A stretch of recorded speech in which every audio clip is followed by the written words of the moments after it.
cars that all look so similar like this.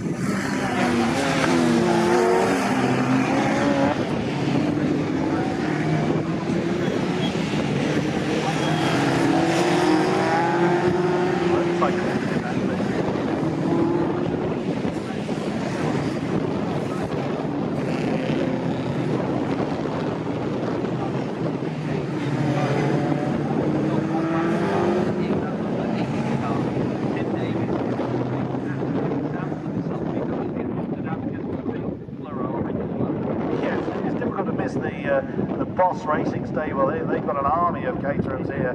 As I said, generally it is Caterham is the best represented brand here. As I said, we do have the Spire of Cutmore out there. There is a low cost out there as well. Boldly Petite Low Cost they call themselves. Actually, very much endorse the name. There's lots of scrapping going on throughout the field. The Ames and Story car just trying to make his way through the field, starting at the back end of it, is trying to make his way and recover some ground.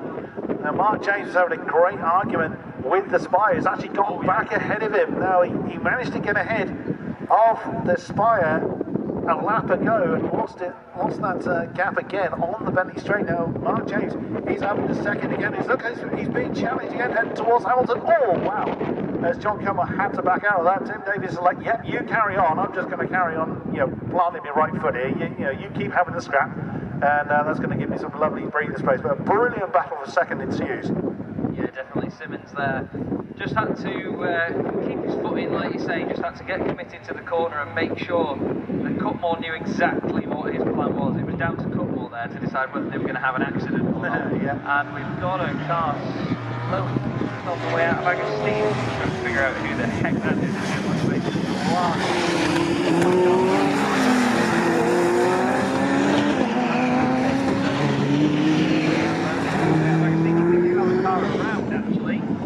I think is actually Yeoman.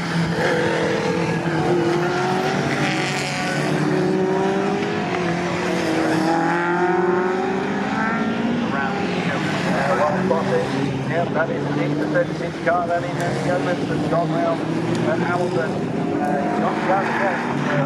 Down in the car, but that's not dropped it. Didn't say they've lost the field. The battle for second is carrying on between Benson and John Cutmore. The white hybrid tune car now ahead of the Spire, just maintain that second position. I think but heading up towards Wilson. Tim Davies enjoying the fact he's got that lead. Richard Carter as well is making his way through the field. Bright yellow car. Lots of movement going on, as you would imagine. That spin looks like they've all kept their wheels facing in the correct direction.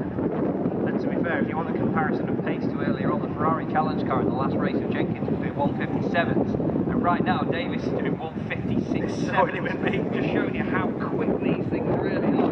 They don't have the sort of massive prestige about them that a Ferrari challenge car does. These are proper raw, lightweight racing cars that are just a pure driving experience. They're known for how lively they are. They're known for getting people up through the grassroots of motorsport. They really teach people about car control and how cars behave when they're being pushed to their absolute limits. And there's a good battle going on behind our top three as well, which is Watson and James.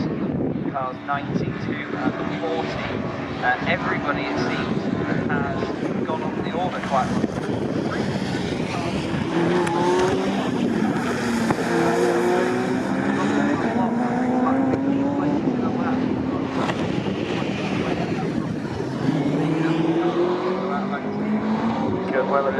Yeah, they started in 14 and now find themselves very much down the order. They're ready to recover.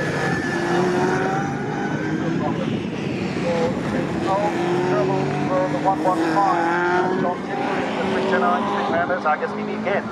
So that corner is catching us people out. And now these cars are so low. I mean, they're pretty much weight of flat. And they've got some of them are ranging between 130 and 300 horsepower under the rates, but nothing to keep it on the ground. So any wonder that the tail right at the wag on these cars. That's quite a slow corner. It is a little tempting to plump for them in early, and the rear tyres are going to like it. See the stream, Tim Davis continuing to extend his lead up front, doing what he can to maintain that. He's leading Class G, and Cutmore 2 cars back. Class I now, again, as mentioned, when the classes are divided. In the Max 7 they dealt with my horsepower by and large, except for even though they deal with like bike engine cars that are in those two categories. Class G is the big boys of the Mag 7s. That's anything over 261 horsepower, which, like I say, in cars so light, it must be absolutely terrifying to hang on to. But he's doing a great job up front. Like I say, it's usually Cutmore in the spire that is towards the sharper. Well, in fairness, he still is, but of course he's lost position. Now he's making that challenge on the Bentley straight for second position against Ben Simons. We'll see if he's able to maintain that. That's what he's going to get. The spire is back up into second place, so he's beginning to make up some lost ground on Tim Davis. The lap pace is pretty much identical. All those top three is only half a second between them looking at the time. The only cars that are sub 2 minutes are the top three at the moment. What a way. Under the 2 minute barriers, everyone else is having a great scrap out there for their respective car. Always good to see a great racing going on in the Mag 7. We now cut to another battle, like further down the field. Boss racing cars now, they have a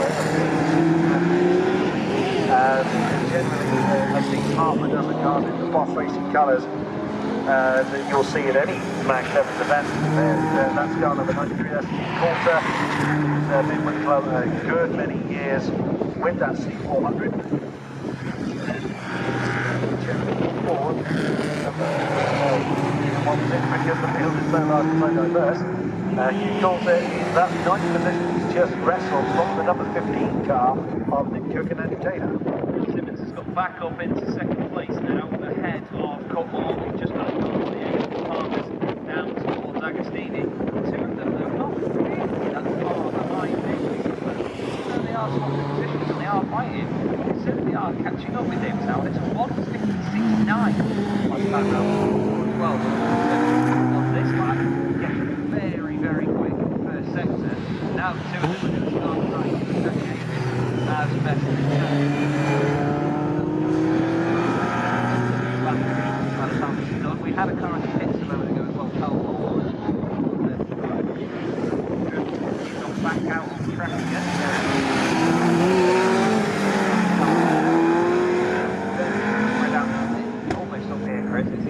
Constant feed of cars going past. Pretty much, yeah. And is that trouble for the spire? He's something fallen miles back off of Ben Simon's car. Now, they were fighting for second. There is our lead two. That's Tim Davis in the H car, just coming to Berry. There is Ben Simons now free of challenge. The spire is in trouble. Oh no, that's savage. John Cutmore. As I said repeatedly, he's generally towards the sharper end, but now that car is coming down. Powering through. Good pace again. Yeah, that's the fault as well. What's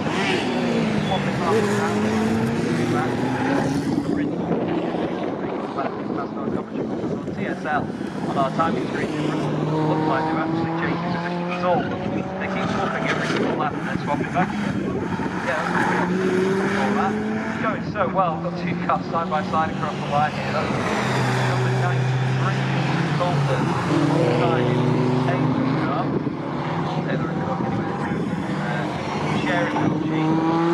Nick Cook is the starting driver in the number 15, the betting off seasoned veteran. Sorry, it's Exton and Byrne. That was the Carl Exton and Steve Byrne car. I was looking at the wrong side. Big pardon. 18 thousandths between them as they crossed the line last time. Well, I mean, it'll do, you know. Yeah, couldn't you do better on that? Never mind, goodness me. I mean, barely get more side by side. Absolutely brilliant stuff. Yet again, and we're, you know, but only just over a quarter way through the race. But when all of this did come out, the Max 7 will be out. Race, I think it was not the race for the Max 7s, and all but 2 with the original lineup. Great side-by-side going on at 89. That's Bruce Wilson in the CSR Superlight, having an absolute great scrap. And a little bit further down the field, there's a bit of danger. I think blue and white camo coloured car behind him. So that's car number 19. The South African, he has his own furniture business. That's what's front there is Bruce Wilson. Certainly got the advances there. Didn't quite see who the one directly behind him.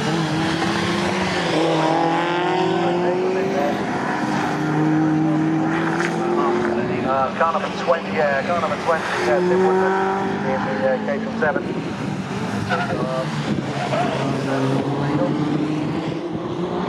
Always spot the boss cars, particularly white and orange or black and orange. There we go, number 93, everyone's raced everywhere that the CSCC travels through. Vehicles are a very regular name, but now really good run. He's actually just put a lap on the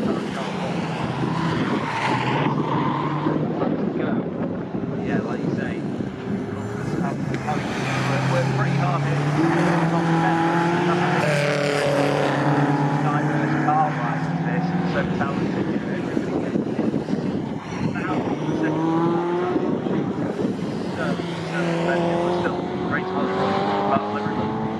Indeed, these things lend themselves really nicely to the sort of slipstreaming action you see from the likes of single seat GT cars. Even though they don't really look very aerodynamic, they still do take nice advantage.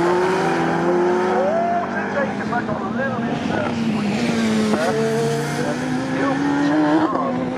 by second place Ben Simons. He's really closed in on him. So last time around, Simons was actually slower by about half a second. His lap, but it looks like Tim Davis may well be sort of cooking his dial, or may have made just a small second now that he's coming fastest. Here comes the black and orange boss car, completing another lap to the left like square. 58.7 for Davis, 57.4. Almost his personal best for Ben Simons. So he has definitely closed that gap in 1.3 when across the line.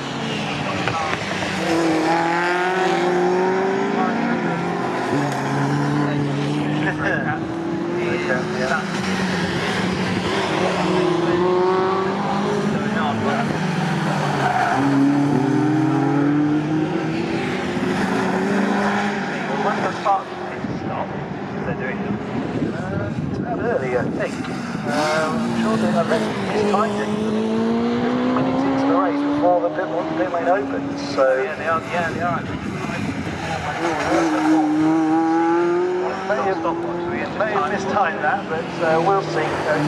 If so, that'll be a post-race penalty. Oh, black and white flag for car number 50. That's the Nick Cook and Andy Taylor car. So it will be a good effort to get a track limit penalty in the pit lane.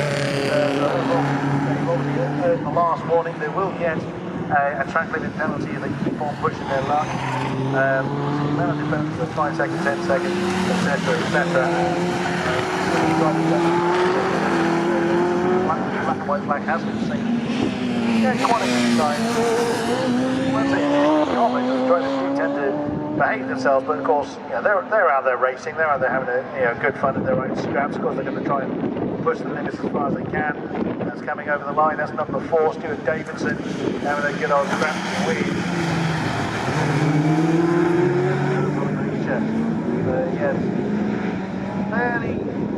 Fairly experienced drivers, and generally a lot of the Max 7s are very experienced drivers. Being that it's quite a cost-effective, or certainly comparatively cost-effective form of racing, Max 7s are a very popular category to be in, so we see a lot of people race time and time again, so a lot of them do return to us. It's always good to see some new blood to shake up the stuff.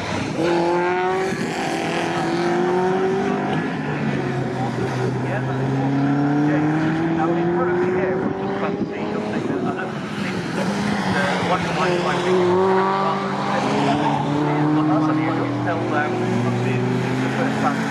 the line fence getting that flag. So, the white flag out at the end of the pit lane waiting before I just come down here. 15 cars just there going.